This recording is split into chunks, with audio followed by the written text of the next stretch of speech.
하나님의 말씀은 시편 32편 8절입니다. 내가 너의 갈 길을 가르쳐 보이고 너를 주목하여 훈계하리로다. 아멘. 하나님은 우리가 가야 할 길을 가르쳐 보이시고 우리가 그 길 가운데 갈 수 있도록 조언하시는 분이십니다. 예수께서 이 땅에 계셔서 그가 공생의 사역을 하시고 죽으시고 부활하시고 승천하셔서 보좌 우편에 계신 그 사역을 마친 것이 바로 우리가 가야 할 길이라는 것을 보여주셨고, 성령도 우리를 진리 가운데로 인도하신다라고 말씀하신 것처럼 우리를 인도하십니다. 우리가 가야 할 길을 인도하십니다. 우리가 가야 하는 길에 있어서 걸림돌이 되는 것은 우리가 하나님의 그 가르치는, 그래서 보여주시는 길을 알지 못하고 또 하나님의 조언을 받을 수 있는 영안이 없다는 겁니다. 영감이 없고 영력이 없다는 것입니다. 그 영력과 영감과 그 영안을 방해하는 것이 죄입니다. 더 본질적으로 죄로 인한 것보다 그 죄를 졌음에도 불구하고 회개하지 아니하는 그것 때문에 하나님이 가르치는 그 길, 보여주시는 길과 그가 그 길에 계속 갈 수 있도록 그분의 조언이 들려오지 않는 것입니다. 그리고 우리의 그 고집과 우리의 그 완악함 때문에 이는 마치 말과 노새와 같은 그 외고집과 그 무지한 분별함이 없기 때문에 하나님이 가르치시는, 보이시는, 인도하는 길, 하나님이 조언하는 그 길을 깨닫지 못하는 겁니다. 다윗은 먼저 이것을 체험을 했습니다. 그가 분명히 죄가 무엇인지 죄의 심각성을 깨달았음에도 불구하고 그는 하나님 앞에 자신의 죄를 고백하며 회개하고 용서를 구하지 않기 때문에 온종일 그는 그 죄의 결과로서 또 자신이 회개하지 않는 그 아주 기만하고 거짓하는 그 마음과 행동, 바로 자신과 하나님 앞에서 간사한 마음을 가졌기 때문에 그는 밤낮 신음하며 고통하며 자기의 영혼이, 자기의 육체가, 자기의 정신과 마음이 그 죄 때문에, 회개하지 않는 그 완고함 때문에 고통스러워하는 것을 겪었습니다. 그래서 그의 육체의 뼈까지 막 쇠하는 고통을 겪었습니다. 그래서 다윗은 3절에 그와 같이 말하는 겁니다. 내가 초설치 아니할 때 종일 신음함으로 내 뼈가 새었도다. 이렇게 고통을 겪었음에도 불구하고 회개하지 않으니까 하나님이 하나님의 진노라, 하나님의 징계로서 밤낮 주야로 그를 대하시니까, 징계하시고 진노하시니까 이제 그의 진액이 다 빠져나가서 가뭄에 논바닥이 쫙쫙 갈라지듯이 자기의 영혼과 육체와 정신이 다 메마른 것 같은 고통을 겪어서 비로소 그 육체가 마치 앙상한 뼈만 남은 아주 앙상한 그러한 하나님의 징계와 진노의 결과를 보게 되니까 그때서야 비로소 다윗이 내가 이제는 하나님 앞에 내 허물을, 곧 하나님 앞에 짓는 죄를 내가 자복하며 자백하며 회개하는 마음으로 내가 말해야 되겠다. 그래서 그가 하나님 앞에 죄를, 자기의 죄를 다 아뢰고 고백하고, 그래서 죄악을 숨기지 아니하였더니 하나님께서 그의 죄를 즉시로 죄악을 사했다는 것을 경험했습니다. 하나님이 죄를 져서 회개하지 아니하고 알매도 불구하고 고백하지 않고 회개하지 않으니까 다윗이 자신을 대해서 속이고 기만하고, 그러니까 하나님이 진노하시고 징계하시는 겁니다. 그래서 히브리서 12장 7절로 11절을 보면은 하나님께서 아들과 같이 우리를 대하시기 때문에 어찌 징계하지 않는 아들이 어디 있느냐? 히브리서 기자는 말합니다. 징계하지 않는 아들이라면 그는 사생자요 참 아들이 아니라는 겁니다.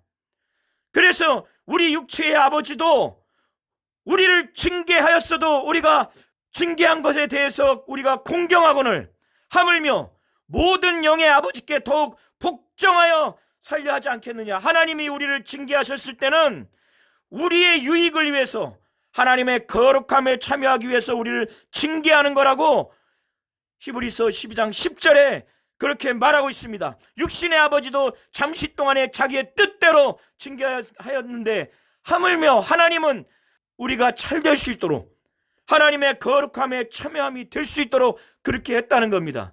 징계받는 것이 무척 괴롭죠. 슬프죠. 그러나 무릇 징계가 당시에는 즐거워 보이지 않고 슬퍼 보이나 후에 그로 말미암아 연단한 자에게는 의의 평강한 열매를 맺는다고 히브리서 기자가 말하고 있습니다. 다윗은 하나님의 그 징계와 진노가 자기를 더 고통스럽게 했다라고 4절에 이와 같이 말합니다. 주의 손이 주야로 나를 누르오니 내 진액이 화여 여름 가물에 마름같이 되었나이다. 그래서 비로소 5절에 그는 회개하고 나서 죄의 사함을 받는 것이, 죄의 가리움을 받는 것이 정말 복이구나. 이제 내가 살 것 같다. 그래서 이게 복이구나. 그리고 회개한 다윗이 이전에는 정말 자기와 하나님 앞에 기만하고 거짓을 하는 행동을 하고 죄를 졌음에도 불구하고 회개하지 아니하고 고백하지 아니하는, 자기를 기만하고 속이고 그러한 간사함이 있었지만은 그가 회개하고 난 다음에 간사함이 없어진 것을 체험하고 마음에 간사가 없고 하나님께 정죄를 당하지 않는 자가 복이 있구나 라고 1절과 2절에 그는 회개와 죄의 사함과 용서받은 자의 그 기쁨과 복이 얼마나 큰 것에 대해서 그는 고백하고 있습니다. 그래서 이로 인하여 이제 자기와 같이 경건한 자, 거룩하게 살려고 하는 자들에게, 그들에게 말합니다. 너희들이 주님을 만날 기회를 만들어서 그 기회가 있을 때 하나님께 기도해라. 기도해라. 회개하고 기도해라. 그러면은 자신과 같이 진실로 홍수가 범람할지라도, 홍수와 같은 환난과 고난이 있을지라도 미치지 않을 것이다. 이는 자기가 그렇게 체험했기 때문에 이제 무릇 경건한 자들에게 그와 같이 강력하게 교훈하고 가르치는 겁니다. 그러면서 다윗은 자신을 이렇게 복되게 하시고 죄 사해 주시고 허물을 사해 주시고 또 자기에게 이렇게 큰 영적으로 육체적으로 정신적으로 회개하지 않았을 때 고통 가운데 구해 주시고 정말 환난과 그 고난 가운데 회개했을 때 큰 복을 주시는 것을 체험하면서 하나님께 진실로 고백을 합니다. 하나님은 나의 은신처다. 환난에서 나를 보호하시는 분이시다. 그래서 그는 은신처요 보호하시는, 환난에서 나를 보호하시는 하나님께 마음으로 찬양하고 생각으로 찬양하고 입으로 찬양하고 온몸으로 찬양해서 구원의 노래로 자기를 가득하게 해 주신다라고 하나님 앞에 고백을 합니다. 그래서 7절에 주는 나의 은신처요니 환난에서 나를 보호하시고 구원의 노래로 나를 애우시리로다. 그러면서 회개하고 난 다음에 하나님이 자신이 가야 할 길을 가르쳐 보여주셨다는 것입니다. 눈동자처럼 나를 주목하시고 보셔서 그 길에서 어긋나지 않도록 훈계하신다고 그는 고백합니다. 여기서 훈계한다는 원어의 의미는 하나님의 인도하시는 그 하나님의 길에 떠나가지 않도록 친절하게 조언해 주시고 상담해 주신다는 그런 의미입니다.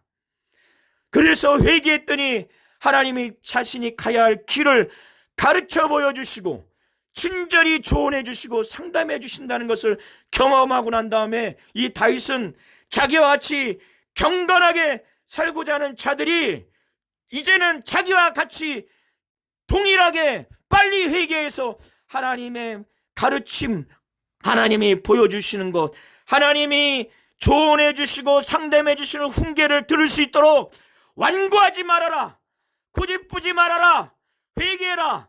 그래서 말과 같이, 무지한 말, 분별함이 없는 말과 같이, 고집이 센 노새와 같이 되지 마라. 그들은 이 굴레와 자갈을 씌우지 않으면은 막 날뛰어서 자기 갈 길을 가고 주인 앞에 속히 오지 않는 짐승이라고 말하는 것처럼, 바로 다윗은 이 말과 노새와 같이 말라고, 그래서 하나님의 말씀, 하나님이 가르쳐 주시고 하나님이 조언해 주시고 상담해 주시고 훈계해 주시는 대로 그 길을 갈 수 있도록 노새와 말의 비유를 들면서 그렇게 되지 말라고 다윗은 아주 강력하게 권고를 하고 있습니다. 그래서 다윗은 자기가 체험했기 때문에 죄를 짓고 회개하지 않는 악인에게는 많은 슬픔이 있으나 회개하고 하나님의 가르침과 하나님의 그 조언과 상담과 훈계를 받는다면은 여호와를, 하나님을 신뢰하는 자에게는 하나님의 사랑이 가득할 거라고, 인자하심이 두를 거라고 10절에 말하고 있습니다. 다윗은 이제 이 경건하게 살고자 하는 백성들에게 너희 의인들아 여호와를 기뻐하라, 즐거워할지어다. 여호와를, 하나님을 기뻐하고 하나님을 즐거워하라고 힘차게 말합니다. 마음이 정직한들아 다 즐거이 외칠지어다라고 경건하게 살고자 하는 의인들, 정직한 자들에게 하나님을 기뻐하고 즐거워하고 하나님을 즐거이 외치라고 강력하게 권면합니다. 저와 우리 모든 성도님들이 죄 때문에, 회개하지 않는 죄 때문에, 회개하지 않는 우리 자신의 완악함과 고집 때문에 하나님이 우리가 가야 할 길을 가르쳐 주시고 또 보여주시고 훈계하시고 곧 조언하시고 상담하심에도 불구하고 우리가 깨닫지 못할 것입니다. 깨닫지 못하고 있습니다. 우리 모두가 하나님이 길을 가르쳐 주실 때, 보여주실 때, 훈계하실 때, 바로 조언하시고 상담하실 때 우리가 그렇게 될 수 있도록 말과 노새와 같지 아니하도록, 고집센 노새와 무지한, 바로 분별함이 없는 말과 같이 자기의 길을 가는 막 날뛰는 말과 같이 되지 아니하도록 예수 이름을 부르며 기도하시겠습니다.